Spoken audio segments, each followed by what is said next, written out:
It's become an annual event for us to trek to the Finger Lakes region so we can restock Margie's wine cellar. This year we invited Frank and Glenda along on our annual camping and B&B trip. We like to stop in Ohio where we can camp on Lake Erie and enjoy a nice dinner at the Old Mill Winery. Margie does a lot of research to find new and interesting places to explore along the way. And this year was no different. Our first stop in New York was a place called Eternal Flame. The flame was located in a waterfall. What an unusual sight. But eternal as the flame might be, she managed to blow it out. Luckily I brought a lighter and I was able to relight the flame. Poof. Do we need... Hey! Our second stop that day was Stony Brook State Park. We camped here for 2 nights. Stony Brook also has a beautiful gorge to hike. Of course, we like to mix a little geocaching in also. This was a chance for Frank and Glenda to get their first taste of Margie's infamous death marches. The weather on day 2 at Stony Brook called for on and off again showers. That didn't really matter as we had planned hikes up 2 creeks and we're going to get wet anyway. A drizzle was starting to fall as we headed up Grimes Glen. Margie and I had been here on our last trip and liked it so much we wanted to come back. The path in the park is very short, forcing you to hike in the creek itself. We had advised Frank and Glenda to bring water shoes for this purpose. The glen itself has 2 waterfalls and a geocache we couldn't find the last time we were here. We stopped at the first waterfall to look for the geocache. Frank made the find for us. Unfortunately, he took a couple of spills as well on the muddy banks of the creek.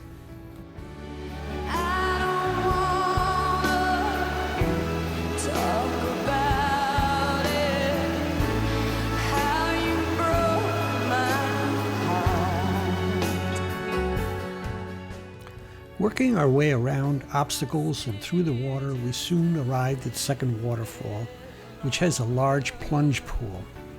The pool is deep, which we knew from the last time when Margie managed to dip herself unintentionally in the water.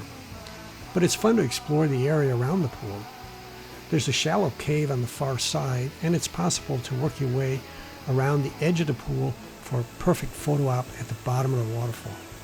I told Margie we should go to the bottom of the waterfall so Glenda could take our picture. It was raining a little harder now. This year it was my turn to take a dip when I slipped off the edge. I struggled to get up. And I think at that point I figured I better go back before I fall in all the way. Margie, however, was as nimble as a cat. Working her way around the narrow ledge and around the corner of the cave, she made her way to the base of the waterfall.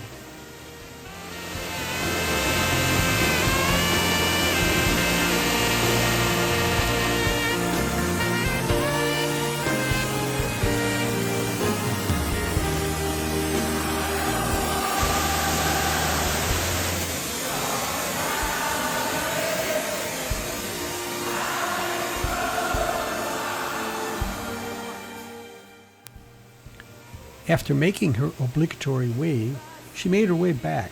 Notice Frank and I had already abandoned her there.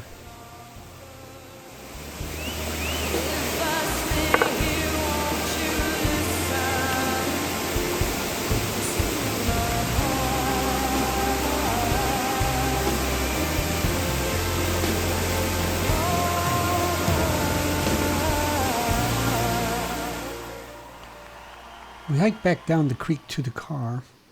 After changing into dry footwear, Frank and Margie figured they needed a wine tasting break, so we headed over to the Hazlitt Winery. While tasting their flight of wine, the rain luckily subsided, so we set out to conquer our second creek, Conklin Gully. It started off easy enough, but quickly turned very rocky. It wasn't long after that we had to climb over and under big logs. Eventually we reached a waterfall. At the top of the waterfall, Frank said it was very slippery, so we turned back. Margie and I agreed we want to try this one again the next time we come back.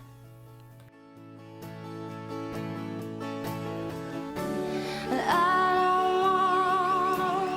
don't wanna talk about On June 8th, we headed for Hammondsport, the western gateway to the Finger Lake, located on Cayuga Lake. Our first stop was the Glenn Curtis Museum, one of many excellent museums in the region.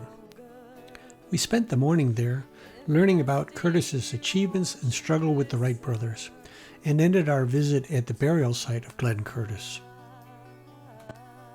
It was time for another wine tasting. We stopped by Weiss Winery. The tasters were not impressed with the wine here, but Glenda and I did get to play foosball in the lower level. We had lunch on the patio of the Decoy restaurant, a small roadside diner. It was very enjoyable.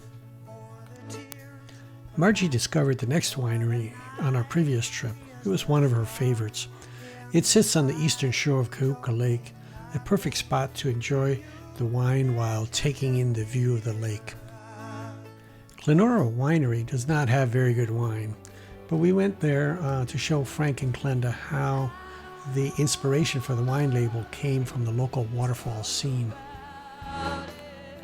We took a break from camping that evening by checking into the Tree Farm B&B. The B&B was converted from an actual barn. It had 4 bedrooms, a kitchen, large dining and living room area, as well as a great front porch to sit and relax on. They had brownies for us when we arrived. They kept chickens out back, which provided wonderful eggs for breakfast. Later, we all gathered out back around a fire pit, where Margie and Frank shared a bottle of wine. In the morning, Margie and Frank made coffee, and breakfast was served at 9, which consisted of cinnamon pears and an egg brioche sandwich. Wonderful food, I loved it.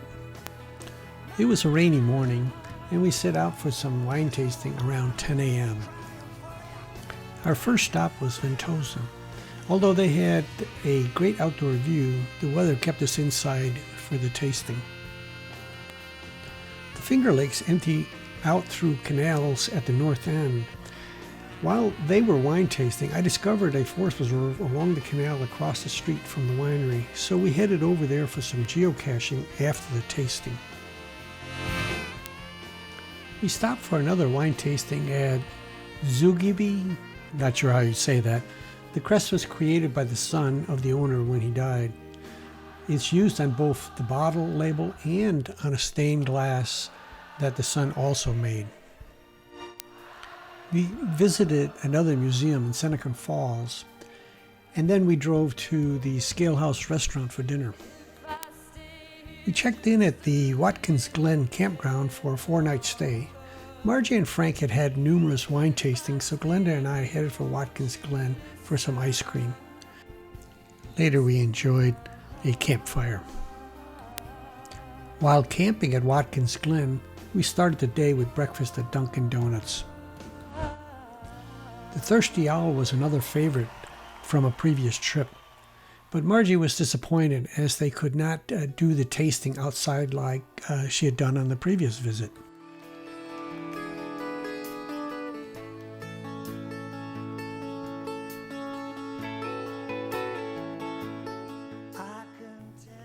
The Finger Lakes are long, narrow, and deep.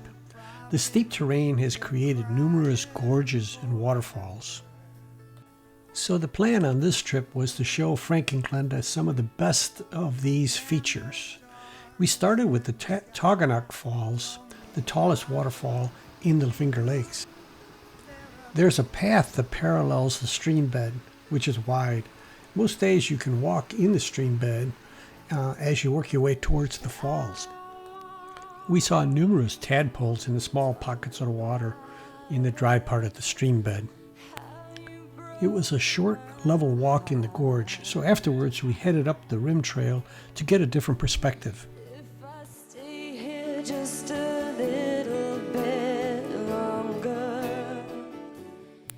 When we got to the top, we stopped for a breather and to take in the view. We had come up the south rim. At the top, we crossed over and returned via the north rim trail. The sights were fantastic from all the sides. If I stand all alone, will the shadows hide the colors of my heart. Tonight's dinner was going to be at the Boatyard Grill in Ithaca. Margie likes it for the view. I like it for the sizzling cookie. They don't take reservations, but you can call and be put on a list. So Margie likes to get a glass of wine from the bar and sit outside and look over the water. My sizzling cookie did not have as much sizzle as I'd like, but it still tasted good. Back at the campsite, we had a roaring fire. Frank and Margie split a bottle of wine. It was a nice evening. On the 11th, we had our usual Dunkin' breakfast, and then we hurried off. Margie had made a wine tasting reservation for 10 a.m. This was different. Instead of a tasting bar, you got table service. Between wine tastings, we did some geocaching in a nature preserve. The 4 or 5 geocaches took us on a trail around the preserve and down to the lakeshore. The trail offered some spectacular views and a cache treasure for our granddaughter, Tessa. J.R. Dill Winery is another of Margie's favorites from last year, and I don't think it disappointed her as I saw her walking away with some bottles for her wine cellar.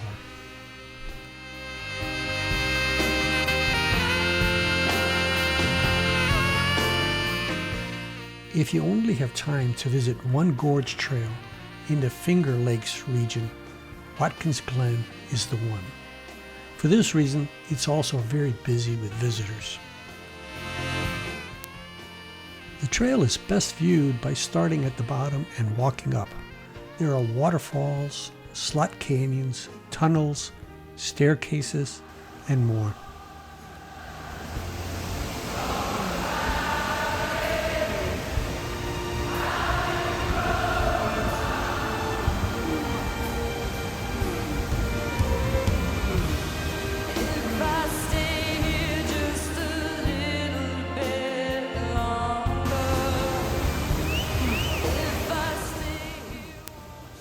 The temptation is to take a picture every 10 to 15 feet along the trail.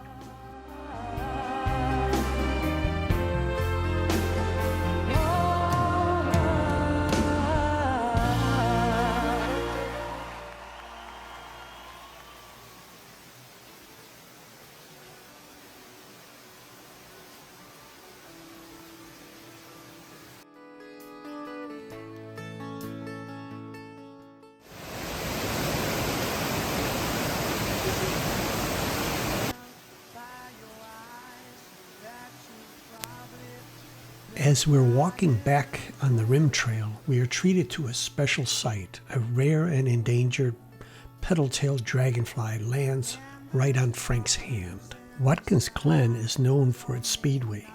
The first race was held right on the city streets. The original course is marked by small race cars on the street signs. We dined right on the lakefront that evening. What a beautiful sight.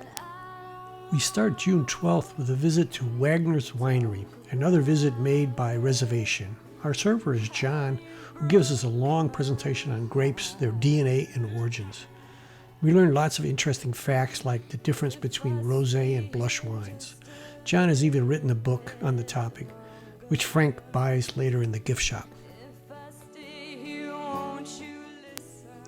We again break up the wine tasting with a little geocaching, after which we head for Margie's must-go-to winery, Shalestone. Margie loves this winery and ends up buying 6 bottles. We had met the vineyard owner a few years back. Not only does he make the best red wines in the region, according to Margie, but he also built all the tables and chairs himself. It was time to hike our last gorge of the trip, Robert Tremaine State Park. At first we drove to the top of the waterfalls, but then decided to start from the bottom instead. If you can't hike the entire gorge, you should stop at the top first, where the most scenic views are located. This park has a swimming area. They block off the stream and allow the public to swim in the river. We check out the pool before it's filled. We hiked a small section of the trail before dinner at our favorite place, the Boatyard Grill. We let Frank search for the geocache, then we enjoyed the view and wine before dinner. I was determined to get a good sizzle on my dessert this time. I made sure the waiter understood what I wanted. The result was an overheated plate with lots of smoke and caramel that pulled one of my fillings out. There was so much smoke that at one point it looked like we were going to set off the fire sprinklers. All right, we're going to put this puppy in the charbroiler. Back at the campsite, we started our own fire, but it started to rain and I was left alone to tend the fire while the others hid in the car. The next morning, we headed for Ithaca, home of Cornell University. Along the way, we stopped at Chihuahua Falls and a bonus winery. You're so hard, crying for ya, dying for ya. 6 Mile Creek Winery was not on the pre-research list. I can't remember if the wine tasters in the group liked the wine, but the property offered some stunning views and lots of funny signs. A small gorge trail starts from Ithaca and winds its way up to Cornell. Along the way, you're treated to a number of cascades and waterfalls. I'll let the water speak for the beauty of the gorge.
As we headed back to Watkins Glen for dinner, we added 2 more wineries which we had seen on previous days to the list.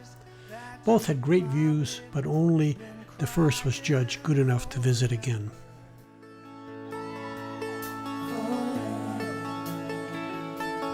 And the stars in the sky don't mean nothing to you.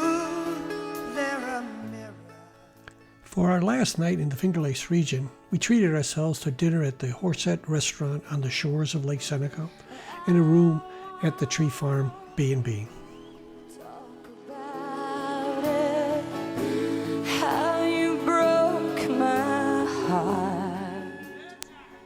It was time to say goodbye to our host at the Tree Farm. All that remained was one last winery to visit before our return journey. We arrived before the tasting had opened, so we took a quick look around. If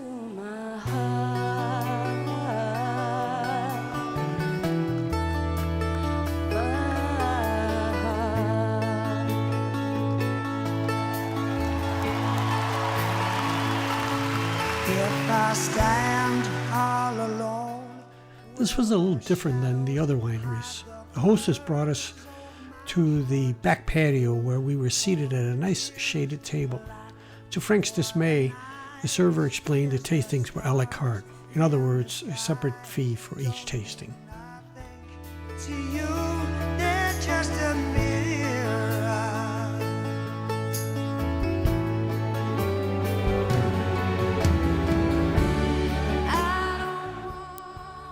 On the road again, we headed for Geneva on the Lake in Ohio. Another great dinner at the Old Mill Winery. Glenda and I decided with all that wine tasting for Frank and Margie, it was our turn to have a little ice cream. Life doesn't get any better when you can share an adventure of wine tasting, sightseeing, geocaching, and a little ice cream with good friends. I can tell by your eyes that you've probably been crying.